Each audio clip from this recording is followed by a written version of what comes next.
Is it just by the incompleteness of the injury? You say, okay, it's incomplete, let's wait. No, not wait. Now, when the injury is incomplete, in fact, when the injury is incomplete, the more reason to intervene fast. Because where it's incomplete, it can be reversed. And such a patient might recover full neurologic That's what I'm function. looking for. Yeah. Something can be reversed. Exactly. So somebody wasn't walking before, yes. but with intervention, he could actually walk exactly. again.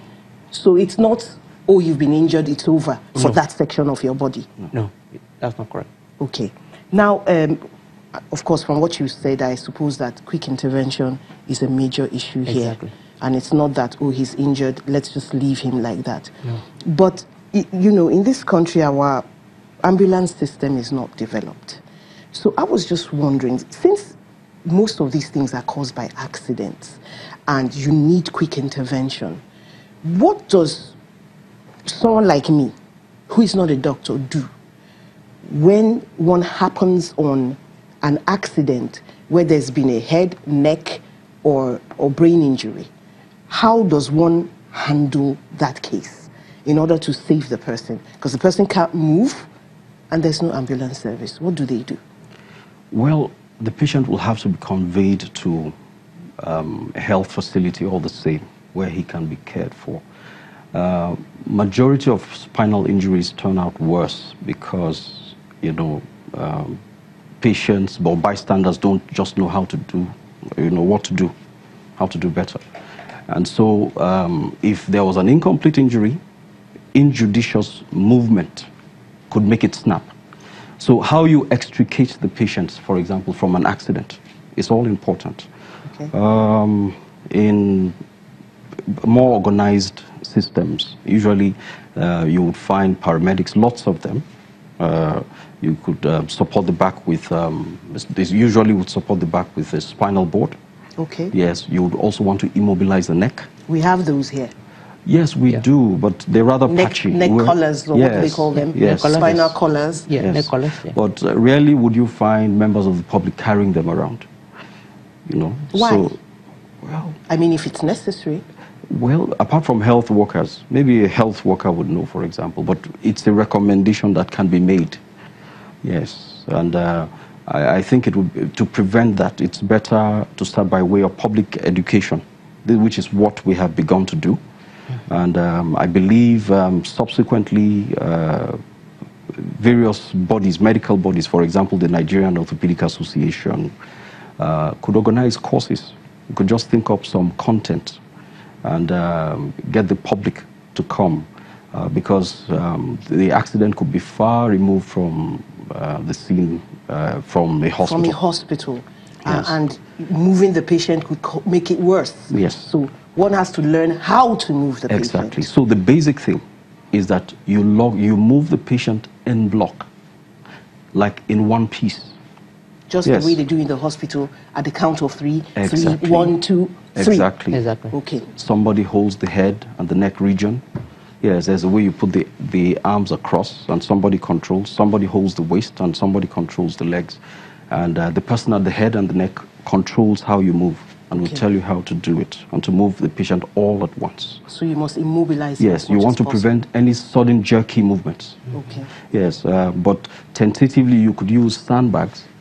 Yeah. Yes, just to stop the sides of the. You could use a tape or a board. Generally, you could place the patient on his back on the board. You really have to do this one day and see how it works. Yes, sandbags by the side. You could strap the forehead with a tape. You also get a tape, strap onto the bed and across the forehead. It would go a long way to help. And then when conveying these patients, you don't want to convey them in very tight spaces. For example, the patient is safer conveyed on an open cart than stuffed into the back seat of a saloon car. Okay. Yes. And why is that? Because I imagine that they want him in an enclosed space so that he moves less. Yes. Well, if you stuff him into the back of a saloon car, for example, you can't really control. Getting 4 people to move him in block. Okay. Yes, would be much more difficult within a limited space. Which means what you're implying is that when they put him in this open cart, all these people have to travel along with him and keep him still?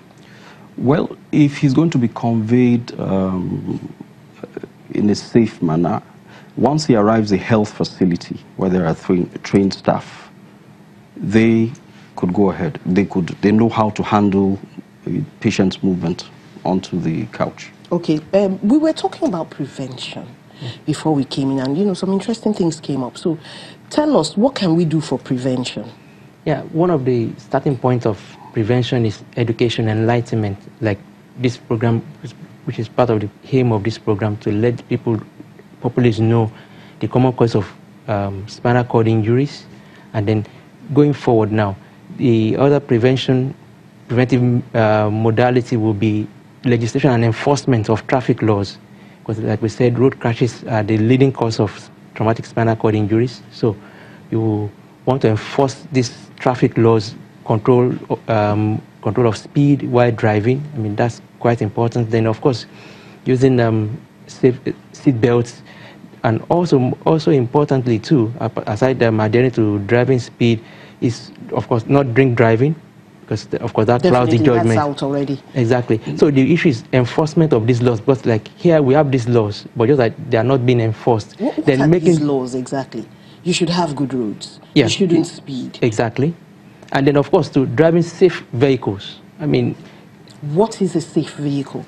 Now, a safe vehicle must have seat belts. In this 21st century, should have airbags. Seat belts for every passenger? Exactly. So our regular buses are not safe vehicles? No, they're not safe. No.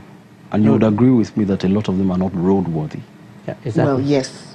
Exactly. That we can agree. Yeah, exactly. So, and then, in fact, and it's all because of this, which is what is driving even technological and engineering advancements, such that even vehicles now being created have advanced features to assist the driver to mitigate collision. I'm going to have to stop you. We need to take a quick break. Stay with us. We are coming back shortly.